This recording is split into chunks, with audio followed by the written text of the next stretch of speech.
Assalamualaikum warahmatullahi wabarakatuh. Waalaikumsalam warahmatullahi wabarakatuh. Alhamdulillahilladzi hadana wa ma kunna linahtadiya laula an hadanallah. Asyhadu an la ilaha illallah wahdahu la syarika lah wa asyhadu anna Muhammadan abduhu wa rasuluhu alladzi la nabiyya ba'dahu. Qala Allah ta'ala fi kitabil karim yarfa'illahu alladhina amanu minkum wal ladzina utul 'ilma darajat. Wa qala aidan alladzi khalaqal mauta wal hayata liyabluwakum ayyukum ahsanu amala. Shadaqallahu azim wa nahnu 'ala dzalika minasy syahidin. Bapak Ibu jamaah yang dirahmati Allah SWT, para sepuh, ibu sepuh, Bapak Haji Ibu Hajah yang dirahmati Allah SWT, seluruh jamaah yang hadir di majelis pagi hari ini, yang mudah-mudahan semuanya dan juga keluarganya senantiasa dirahmati Allah SWT, disehatkan badannya, dipanjangkan umurnya, diberikan rezeki yang berkah, putra putrinya soleh-solehah, keluarganya sakinah mawaddah warahmah, amin ya rabbal alamin. Jemaah yang dirahmati Allah SWT, sering sekali surat yang dibaca Mas Angga tadi diperdengarkan dan cukup menjadi favorit sudah. Di samping beberapa surat yang sering sekali dibaca, bahwa surat ini salah satu surat yang hampir setiap malam menjelang tidur, menjelang sahur selalu Rasulullah baca. Surat Al-Mulk, orang Jawa menamakan surat Al-Barok karena diawali dengan Al-Barok. Surat Al-Ikhlas itu kalau orang Jawa mengatakan surat Kulhu. Nah, diawali dengan surat Al-Mulk itu sebagai tambahan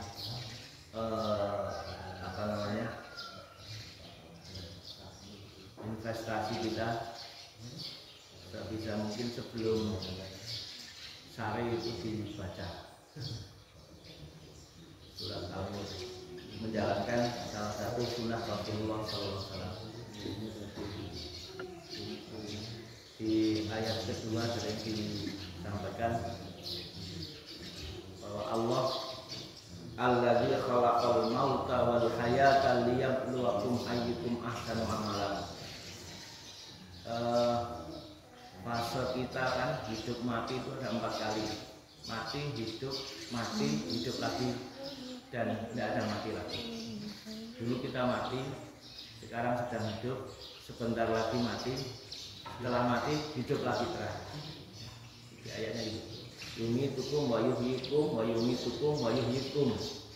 Terakhir juga di kata kalimatnya adalah yuhyikum, dan tidak ditutup lagi dengan yumitukum. Berarti memang kondisi di akhirat nanti hidup selamanya, tidak ada kematian lagi.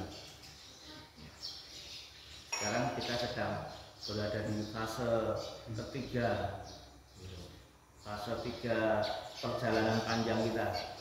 Setelah di alam ruh, kemudian di alam kandungan, sekarang di alam dunia, sebentar lagi ke alam barzakh, kemudian di mahsyar, dan terakhir endingnya di akhirat.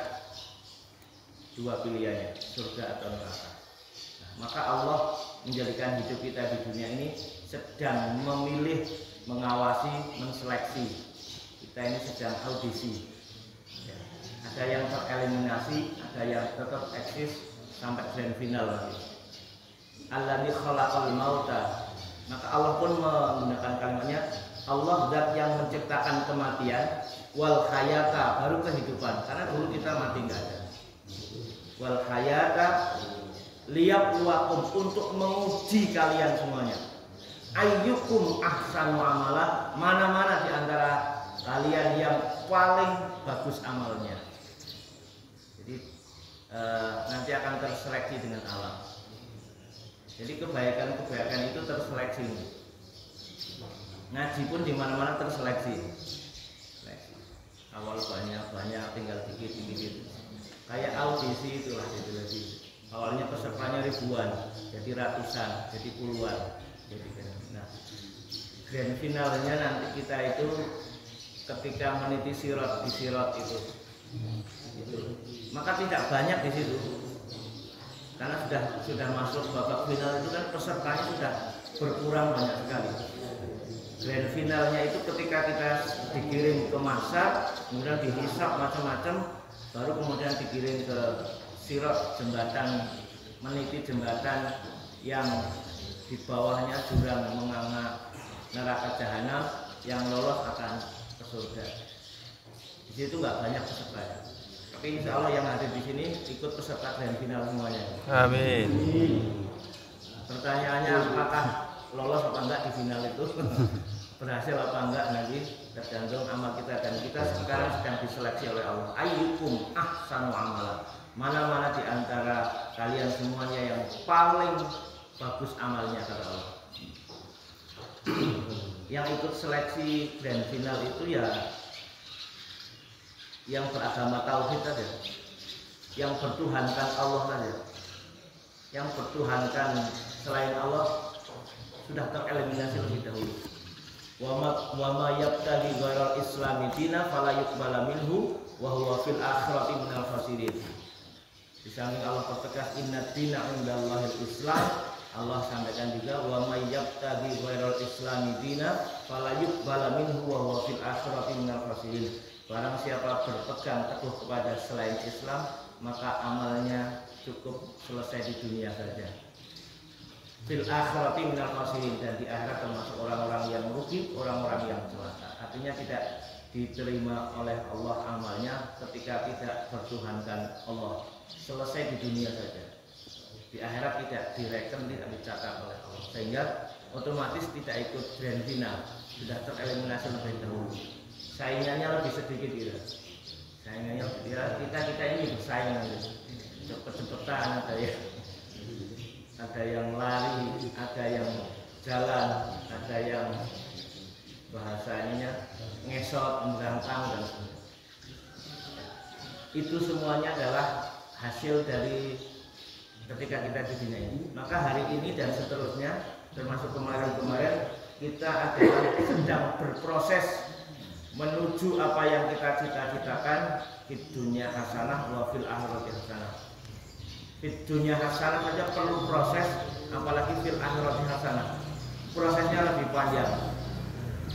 Maka ada kata-kata tidak ada orang sukses tanpa kerja keras gitu kan. Tidak ada orang yang selamat sukses akhirat tanpa ibadah yang tenang. Sama saja. Karena ada kata-kata begitu motivasi. Tidak ada orang yang sukses di dunia tanpa ikhtiar dan kerja keras. Maka tidak ada orang yang akan bahagia di akhirat tanpa ada ibadah yang sungguh-sungguh. Maka mari Bapak Ibu yang dirahmati Allah, proses menuju keselamatan dan kebahagiaan yang kita cita-citakan kita lalui bersama-sama dengan sebaik-baiknya. Jadilah orang yang terbaik di mata Allah SWT.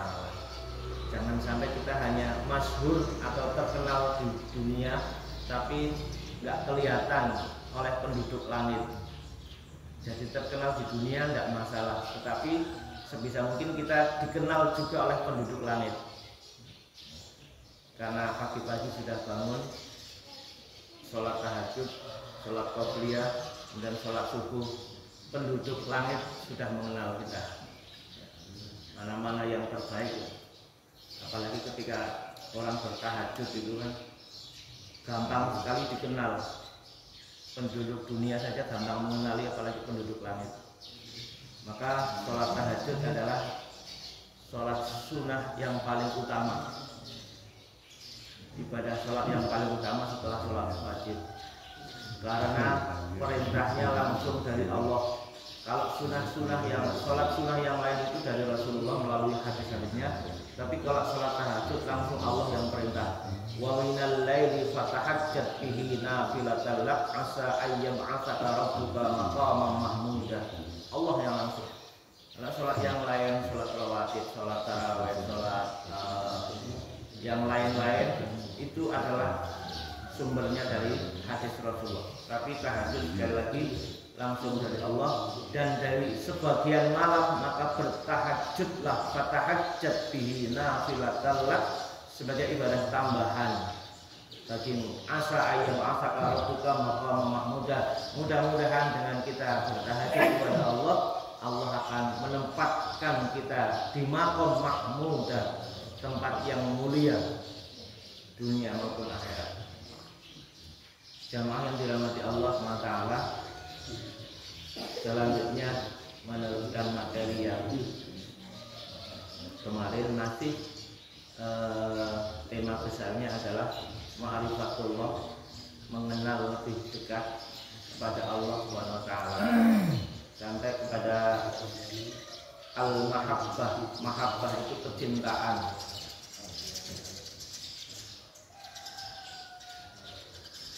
Ada kata mahabbah, ada kata mawaddah, ada kata-kata rahmah. Mawaddah itu cinta, mahabbah itu cinta secara umum kepada siapa saja. Kalau mawaddah itu cinta kepada sesama manusia. Dan orientasinya mawaddah itu physically, cinta kepada seseorang, tapi orientasinya orientasi fisik. Kalau fisiknya sudah tidak kita sukai, mawaddah itu akan hilang dengan sendirinya. Maka di sebuah keluarga mawaddah itu akan muncul tahun-tahun awal. Tahun-tahun awal. Kalau sudah punya anak 3, mawaddah sudah luntur, ya. Karena fisiknya sudah berubah sedemikian rupa, drastis. Tapi kemudian Allah memberikan rezeki lagi yang namanya rahmah. Maka mawaddah warahmah, muncul sakinah. Tanpa adanya mawaddah dan rahmah tidak akan ada sakinah. Sakinah itu ketenangan. Ketenangan muncul karena ada kecintaan secara fisik maupun rahmah, kecintaan secara psikis. Nah, setelah punya anak 3, mawaddah mulai luntur, rahmah diturunkan oleh Allah. Maka kemudian senajan wis tuwa, senajan wis ompong, senajan sudah putih rambutnya, tapi kan dulu pernah muda, pernah cantik, pernah langsing.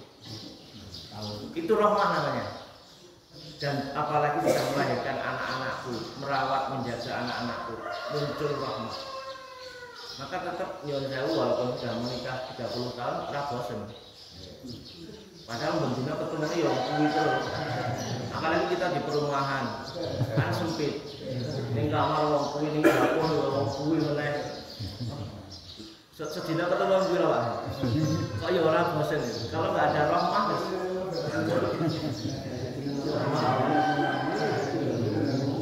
Penting kalau rumahnya 2 kaplek seperti Pak Bun, bisa kotan yang gurih lah ketemu.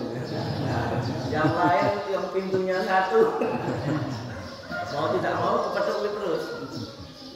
Maka ketika itu mawaddah sudah hilang, tetapi kemudian rahmah muncul, kasih sayang secara secara lebih dalam dari hati. Kalau rahmah itu, kalau mawaddah itu dari mata.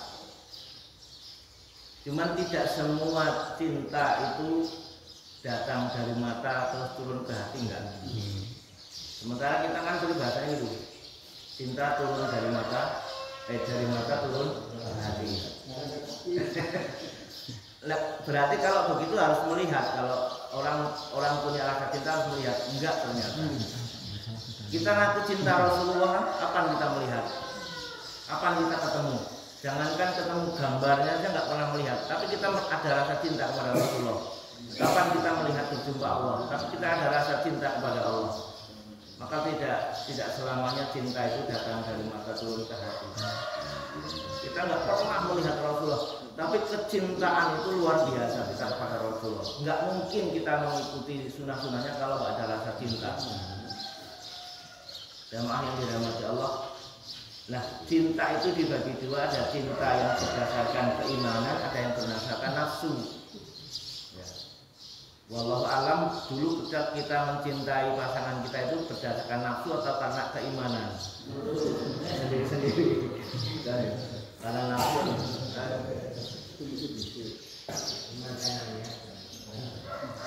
Ada beberapa hal yang sebelum kita masuk kepada alamatul hubbi, tanda-tanda cinta itu, ada beberapa perbedaan yang mendasar antara pria dengan wanita. Yang pertama, wanita itu bisa menahan rasa cinta selama 40 tahun, tapi tidak bisa memendam kebencian walaupun sehari saja. Beda laki-laki, laki-laki tidak bisa memendam rasa benci selama 40 tahun, tapi tidak bisa memendam rasa cinta walaupun sehari saja. Itu laki-laki. Masih ingat flashback dulu ketika naksir seseorang, bapak-bapak langsung nunggu berbulan-bulan langsung. Kenapa langsung? Bahasa sekarang langsung nembak gitu kan. Tapi sekarang ada yang nggak tembak-tembakan, langsung bom gitu aja. Itu langsung, kalau laki-laki punya rasa senang, cinta, kenapa langsung ungkapkan. Kenapa? Salah satu alasannya adalah takut kalau keduluan orang lain. Yang kedua, memang itu perasaan naluri dari Allah. Ketika sudah merasa senang kepada sesuatu, sekarang tidak hanya seseorang, kepada sesuatu pun segera. Orang yang senang motor, motor bagus itu, cari, googling.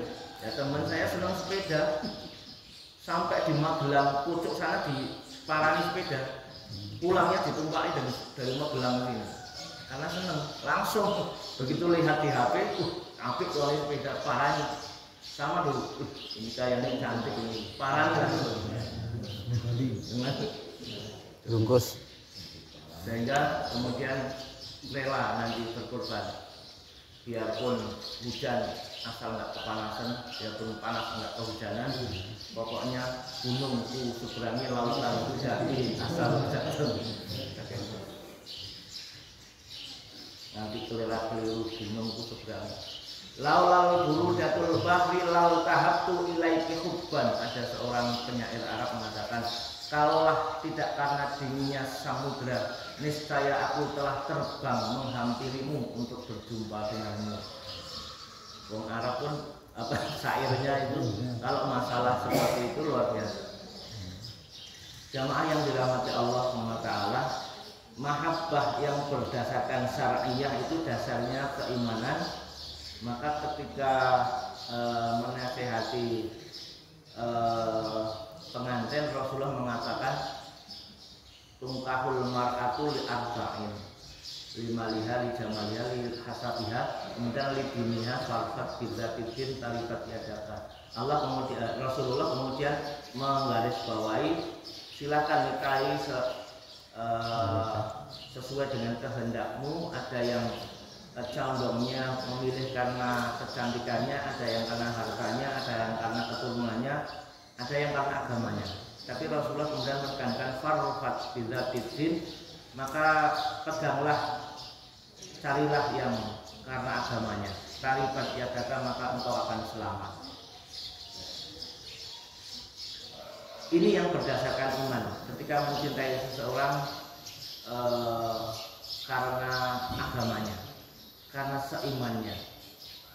Tetapi ada orang yang mencintai berdasarkan syahwat, tidak mempedulikan seperti apa agamanya, seperti apa akhlaknya, seperti apa ibadahnya, tidak peduli. Cintanya berdasarkan syahwat. Nah, berkaitan dengan kecintaan kepada Allah pun sama. Jadi mahabbah di sini, kecintaan ini sifatnya umum, kepada siapa saja, kepada apa saja, bukan hanya kepada yang bernyawa. Bahkan orang kalau sudah cinta dengan cinta dengan otomotif, dia cinta dengan kendaraan, maka dia akan rela berkorban, ya hartanya, ya waktunya, tenaganya untuk sesuatu yang dia cintai.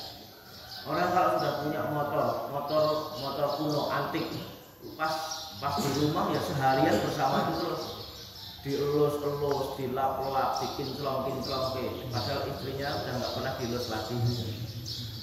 Karena cinta kepada benda sama dengan cinta kepada seorang akan dikorbankan waktunya, pikirannya, bahkan hartanya, nggak memandang, nggak peduli. Maka Bapak Ibu dirahmati Allah, di dunia ini ada dua orang yang jangan sekali-kali kita menasihatinya, karena susah menasihati dua orang ini. Satu orang yang sedang marah, itu mau dinasihati kayak apa, maka dia prinsipnya pokoknya. Maka jangan menasihati orang sedang marah, tunggu setelah reda baru nasihati. Istri jangan menasihati suami yang sedang marah, sebaliknya demikian, tunggu. Jadi kalau ibu istri sedang marah, bapak-bapak diam, Pak. Kalau nggak diam, udah perang saudara. Diam saja dulu, ditunggu redanya.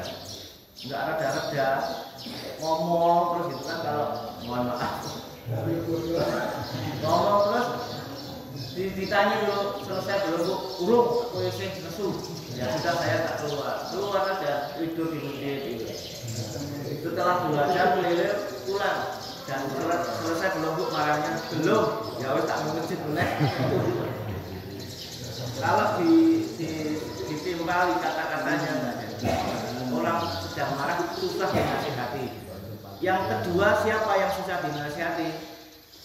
Orang sedang jatuh cinta. Angel tutulan. Angel temen tutulan. Wis pokoknya prinsipnya pokoknya lagi. Mbok omahe di pucuk gunung ya parani. Enggak peduli hujan panas, korban waktu, dan maka susah orang dinasihati. Maka orang tersebut dinasihatinya nanti kalau sudah waktunya luang, senggang, kemudian kelihatannya sudah rileks, itu baru mudah untuk dinasihati. Kalau lagi marah jangan berani-berani menasihati orang sedang marah, akan sia-sia tenaganya. Iman sama-sama, ya. Orang cinta itu antara yang dasarnya iman atau yang syahwat itu tandanya sama. Alamatul hubbi sab'atun. Tanda cinta itu ada 7. Bapak Ibu yang dirahmati Allah SWT, perbedaan yang kedua laki-laki dan perempuan yang paling insyaallah adalah dulu, ini sudah menikah semua ya. Dulu sebelum menikah, sedang tunangan barangkali, itu yang lebih banyak bicara laki-laki atau perempuan? Sebelum menikah laki-laki yang lebih banyak bicara, perempuan lebih banyak mendengarkan. Tapi setelah punya anak 2, 3, siapa yang lebih banyak bicara? Wanita yang lebih banyak bicara, laki-laki lebih banyak mendengarkan. Wanita berucap 10 kata, laki-laki hanya 1 saja. Pak, baik, kamar buri, gendane bocor kayak ini. Jawabannya Bapak gimana? Ngesong. Ya orang-orang mungkin musim udan ya boleh gendeng, kemudian dibetulkan, bocor ya ben. Jadi jawabannya ngesuk, ben, gampang. Padahal wanita ibu udah bicaranya sudah disiapkan sedemikian rupa, jawabannya ben, gampang, sesuk. Maka ketika sudah punya beberapa anak, wanita lebih banyak bicara, laki-laki lebih banyak mendengarkan. Setelah sudah punya cucu, laki-laki dan perempuan sama-sama banyak bicara, tetangga yang mendengarkan.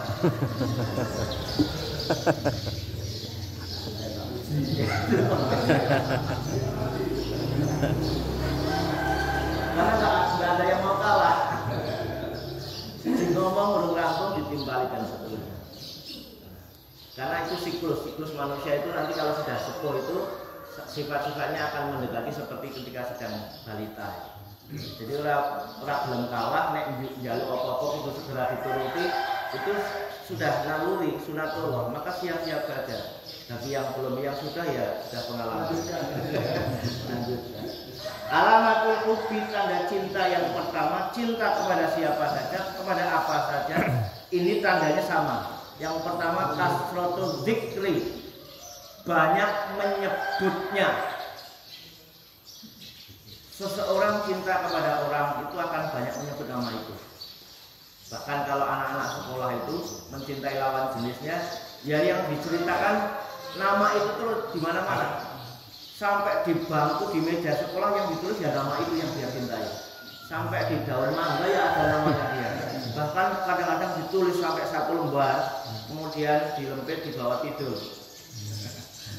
Karena saking cintanya, maka banyak menyebut nama yang dia cintai itu. Seorang anak saking cintanya kepada ibunya, berapa kali Bu panjenengan dipanggil oleh anaknya? Beratus-ratus kali, karena ada kecintaan. Kita cinta kepada anak-anak kita, mesti kita panggil nama itu, kita sebut berkali-kali, karena dalam cinta. Beda dengan orang yang tidak cinta, yang benci kepada orang itu, jangankan menyebut namanya, lu jenenge wes. Sopo jenenge. Kepada yang tidak dicintai akan tidak suka mendengar namanya. Tapi kalau yang dicintai mendengar namanya saja gemetar. Dulu ketika muda, ada dia disebut namanya. Maka ketika kita cinta kepada Rasulullah pun bukti pertama adalah banyak menyebut namanya. Kalau orang mengaku cinta kepada seseorang kok tidak pernah menyebut namanya, itu namanya cinta palsu. Ngaku cinta kepada Rasulullah nggak pernah menyebut nama Rasulullah, nggak pernah bersolawat kepada Rasulullah. Bahkan Rasulullah pernah menyampaikan, sering kami sampaikan di awal-awal bulan Ramadan, salah satu yang disampaikan Rasulullah ketika mau berkhutbah di awal Ramadan itu kan, malaikat Jibril berbisik kepada beliau, celakalah, salah satu dari 3 itu, celakalah orang yang disebut namamu Muhammad kemudian dia tidak bersolawat kepadamu. Maka minimal ketika ada kata Nabi Muhammad kita mengucapkan sallallahu alaihi wasallam atau Allahumma sholli alaihi. Allahumma sholli ala Muhammad, Allahumma sholli Muhammad, minimal kita bersolawat sebanyak-banyaknya. Ya. Bahkan di mana saja, kondisi apapun, kita dianjurkan untuk bersolawat, membaca solawat.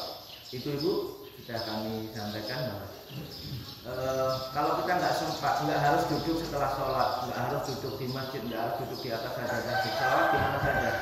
Boleh di kendaraan, boleh di angkot. Bahkan ibu-ibu setiap hari mesti mencuci beras, mesusi. Sedang mesusi, bersolawat Bu. Kalau mesusi itu muternya kemana? Ingatkan lagi Bu, muternya ke kanan atau ke kiri Bu? Kanan. Ingat lah, kalau pas disuruh bantu, Pak mesusi kayaknya ke kanan Pak muternya ya. Kanan. Ke kanan, ya, muter beras itu. Ke kanan. Kalau kopi teh biasa ke kanan, tapi kalau kopi radik itu ke kiri Pak. Nggak tahu itu kopi radik spesial ya. Iya. Untuk apa? Untuk strong Pak. Mesusi ke kanan Bu ya.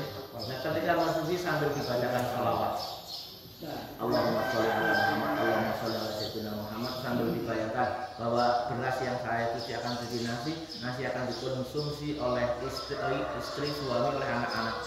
Sambil dibacakan Allahumma sholli ala Muhammad, Allahumma sholli ala Sayyidina Muhammad. Insyaallah kami berkah ketika dikonsumsi, menjadi nutrisi, menjadi tenaga akan menjadi dibawa untuk berbuat kebaikan. Kalau bapak-bapak sempat di perjalanan boleh pergi ke kantor, pergi ke tempat kerja, ada perjalanan 10 seberapa jam, setengah jam, sholawat sudah ribuan kali. Kalau sudah banyak ganti dengan zikir yang lain, membaca istighfar, membaca yang lain-lainnya. Allahumma sholli ala Muhammad, itu minimal kita membaca salat. Pun ketika kita mengakui cinta kepada Allah, karena intinya ini mahabbatullah, cinta kepada Allah, maka pengakuan saja tidak cukup kalau belum banyak menyebut nama Allah. Ini tanda yang pertama. Mutlak orang mengaku cinta itu harus sering menyebut namanya. Tanda pertama, kalau belum punya tanda itu cintanya palsu. Maka kalau kita ngaku cinta kepada Allah, perbanyak menyebut namanya.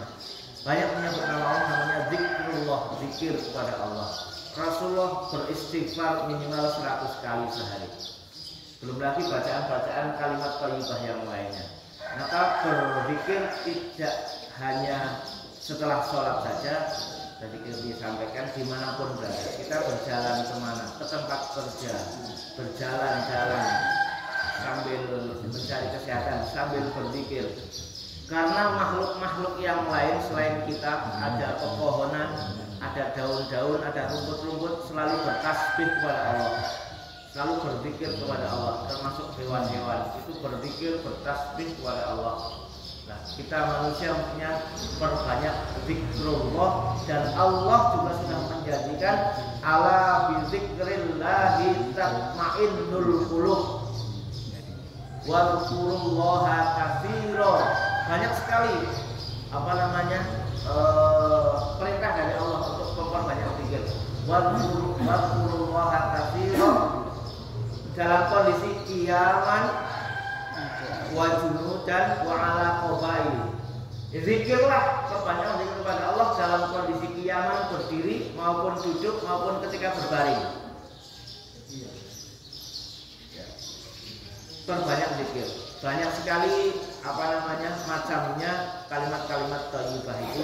Ada tasbih, ada tahmid, ada takbir, ada tahlil, ada tansih, ada istighfar dan seterusnya. Itu semuanya adalah bagian dari kalimat-kalimat thayyibah, kalimat-kalimat zikir kepada Allah. Maka perbanyak. Yang kedua, Bapak Ibu yang dirahmati Allah, tanda cinta yang kedua adalah al-ijab. Al-ijab itu takjub, kagum. Orang mencintai seseorang contohnya karena ada sesuatu yang dikagumi pada diri seseorang itu. Terserah orang mengatakan itu cantik atau tidak, yang penting aku kagum kepada dirinya, maka aku jatuh cinta kepadanya. Mesti ada yang dikagumi, ada sesuatu yang menurut kita lebih daripada yang lainnya, maka kita mencintainya. Karena kata orang, ganteng, cantik itu relatif sifatnya. Relatif itu artinya nggak sama satu orang dengan lain. Menurut dia cantik, menurut saya enggak. Menurut saya cantik, menurut dia enggak. Relatif, cantik, ganteng, tampan itu relatif. Tapi kalau jelek itu mutlak.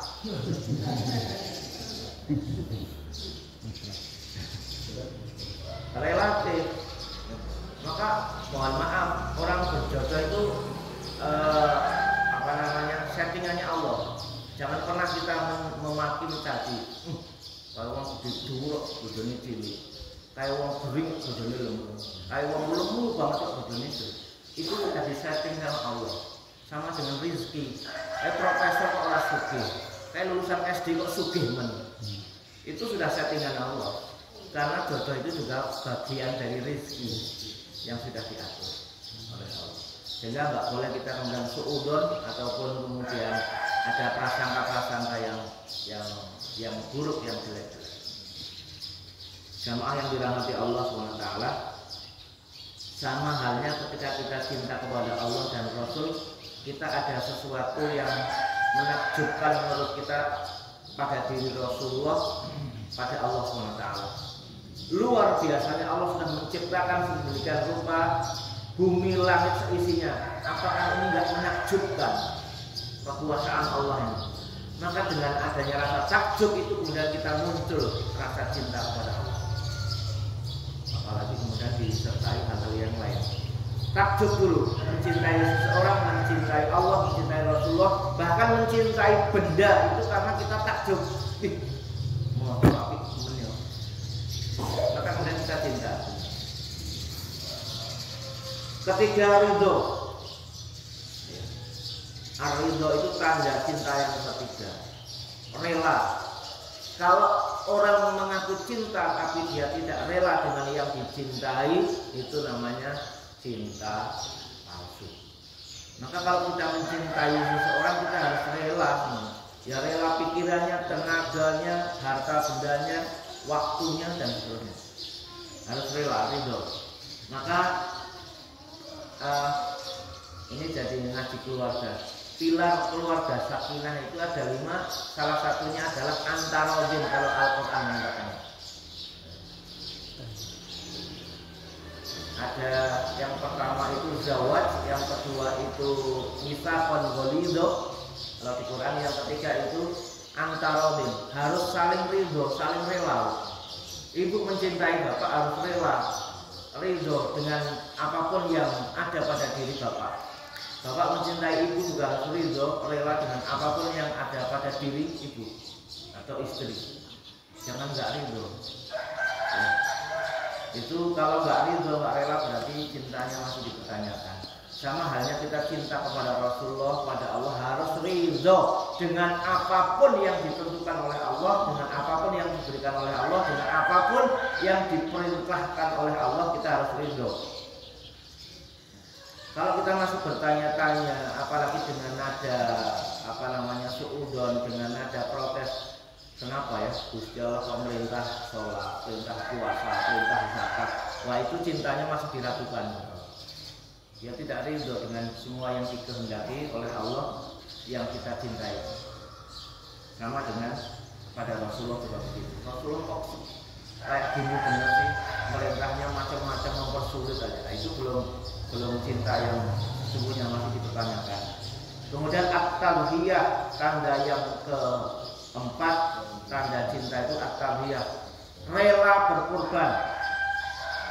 Mencintai seseorang kok tidak rela berkorban. Udanan sidik saja Rasulullah. Wah, ternyata di rumahmu adoh gunung. Nah itu nggak rela berkorban, itu nggak mau rela, itu cintanya dipertanyakan. Sama dengan cinta kepada Rasulullah, kepada Allah juga kita harus rela berkorban. Allah Rasulullah memerintahkan seperti ini, kita rela berkorban. Termasuk kemarin korban Idul Adha yang itu perwujudan rasa cinta kita kepada Allah. Maka kita rela berkorban harta, waktu, tenaga. Lalu kita mau sholat itu kan banyak syaratnya. Harus ada mukena, kalau ibu harus ada sajadah, ada sarung, ada peci dan seterusnya. Itu dalam rangka kita mewujudkan rasa cinta kita kepada Allah. Rela berkorban demi mewujudkan cinta kita kepada Allah. Yang kelima, rasa cinta itu akan muncul tandanya ketika ada rasa al-khauf. Al-khauf itu takut. Orang mencintai seseorang itu mesti ada rasa takut. Aku seneng kalau dekne, tapi jangan-jangan dia nggak suka sama saya. Mesti ada rasa takut. Jangan-jangan ditolak nanti. Jangan-jangan bertepuk sebelah tangan. Aku tok sing cinta, tapi dia enggak. Sama, kita cinta kepada Allah harus ada rasa khauf kayak gitu. Sayang aku cinta kepada Allah dengan sholat, dengan zakat, dengan puasa.